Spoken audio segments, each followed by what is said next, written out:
Alright guys, let's talk about setting up your character. So when you start Dungeon Crusade, you're going to pick your heroes that you want to play. I'm just going to use one hero as an example here.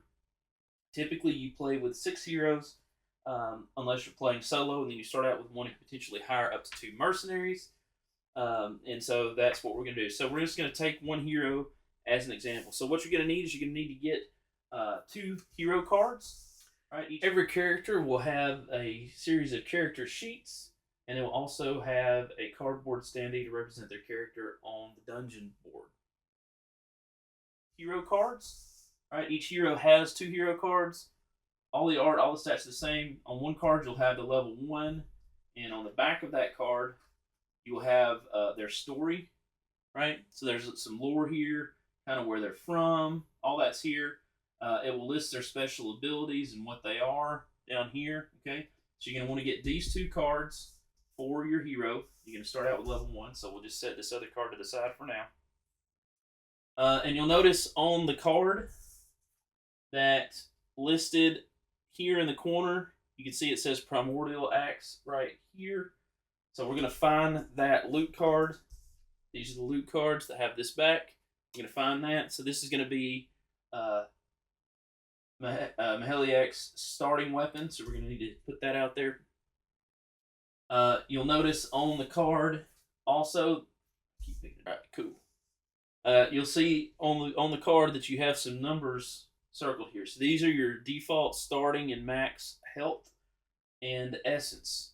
So the game's going to come with some of these clips, right? There's also some stuff on Etsy. There's some different trackers and stuff that people have made, so check those out. But I thought it's going to come with clips. We're going to put those clips on there by magic, just like that. And we're going to put those where that circle is visible. Now, what's going to happen is, as we say we use essence or we take damage, we're just going to move those clips down this track to show what our current is. But again, whatever circled is the max, because if you notice on this level 1, right, the 12 is the max, but if you go up to level 2, well, now 16 is the max, right? So those numbers increase as you level up. So we're going to do that. Next thing you're going to want to do is you're going to want to get your character's ability cards. So every character will have a deck of cards, right? Every character's ability deck will include 1 counterattack card. This card is the same for every character. They just all have their own. So you're going to want to set that aside. But more importantly, you're going to want to look at each character's ability card. So every character has 3 different abilities. In this case, we have Chain Spear, Frenzy Charge, and Intimidating Shout.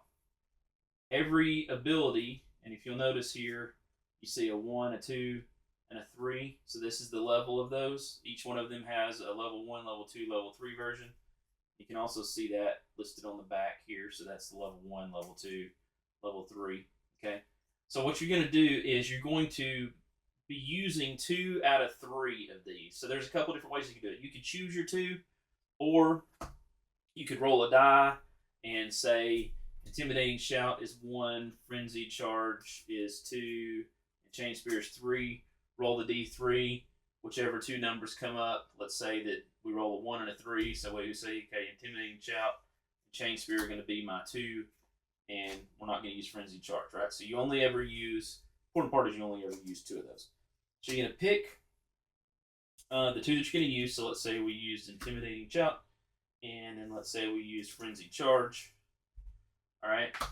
So those are going to be the 2 abilities that we have for this character for the rest of the game. Now, it's important to note a few different things, so as we're talking about the characters, about their abilities and what they do. Alright, so let's take a look at some details on this. Like I said, first of all, every character has counterattack. Main parts of these cards are as follows. Of course, you have the name at the top.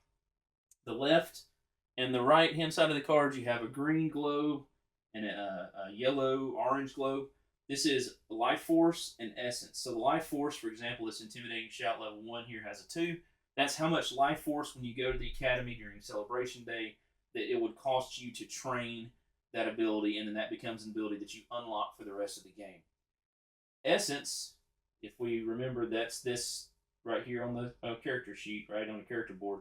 This is a resource that we spend. That's what it costs to activate the card. So in this case, in order to purchase train, I guess it would be the better word, train level 1 of Intimidating Shout, it would cost us 2 life force, and then every time we activated it, it would cost us 1 essence, which we would move this marker down here to pay. Now, like I said, there are 3 different levels, right, of these abilities. The important thing to note here, a couple things. Number 1, whenever you train these, right, these levels of abilities are just like your character levels. So a level 1 character.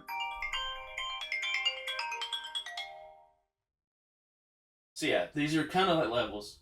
But the important thing to remember here, like I said, is you when you purchase one of these abilities. So if I buy level 1 Intimidating Shout, and then I'm able to train level 2 Intimidating Shout, level 1 Intimidating Shout does not go away, right? So now I just have 2 different ways to use Intimidating Shout, and as you can see, the life force and essence get more expensive, right? The effects also increase as you go up in level, but you are limited to your character level. So, for example, at the beginning of the game, before I've completed any quest tables, because my max level is level 1, I can only purchase this Intimidating Shout. When I go to level 2, I could purchase this Intimidating Shout, but both of these are things that I could use, okay, during the dungeon. Down here in the bottom is the text. Can't see that. And here's the bottom of the text. We'll tell you exactly how they work. But let's look at this because this is very important. So there's some icons here. So this top icon tells you where you can and cannot use this ability. So if you'll notice, there's a door, and then there's kind of looks like a floor, I guess is the best way to explain it.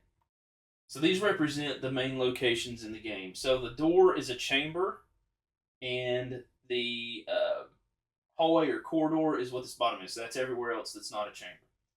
So in this case, for example, this Intimidating Shout can be used in a chamber, or it can be used in a corridor. So it can literally be used anywhere. However, if we look at Frenzy Charge, we're able to use this not in a chamber because you can see it's got the red X, but we can use it in the dungeon itself, outside in the hallways and the corridors. Counterattack also the same way. You'll notice counterattack doesn't have a level because everybody has it, so just know that's why there's a dash there. You'll also notice that there is a green arrow here and a red arrow here. There's another green arrow here. So these are what tell us when the ability is used. We call it channeling, right? When the ability is channeled, when we use it, if it's something that can be channeled, essentially think of it as like tapping it. But when we channel it, we turn it upside down so you can flip it, flip it like this, or you might even flip it over, right, where your character sheet, where your character's at. That means we cannot use it again, okay, until it becomes available. And that is going to happen during the upkeep phase. So we do all of our hero turns, then we go back when we get to the next upkeep phase. If this, for example, this level 1 Frenzy Charge is channeled, now I can flip it back over, so now it's available to use if I've trained it. Cool. So that's your character setup, right? That's what we're going to do at the beginning, and we're going to do the same thing for all 6 of our heroes. We're going to select our 6 heroes. We're going to get their weapon, right? We're going to get their ability cards out. We're going to pick 2 of the 3. And also, these ability cards, so let's say the Intimidating Shout and Frenzy Charge are the ones that we've picked. We are actually going to put those on the village board and have those there in the academy. So you'll see down here in the bottom right is the academy. We're just going to put the stack for all of our heroes right there, and this will be where they can wait until they are purchased with our life force that we get for completing quests and defeating monsters and such during the dungeon exploration. So that is, my friends, your character setup. Again, you do that for all 6 characters, and picking your abilities, and that is how you do that for your characters. Later will be a separate video to go through a full setup as far as all the rest of the board, how to populate the dungeon board, and how we're going to put out everything for the dungeon and all that. But that is how we do our characters. So thank you guys for watching. Thank you guys for subscribing. And I will see you, my friends, in the next video. Bye, guys.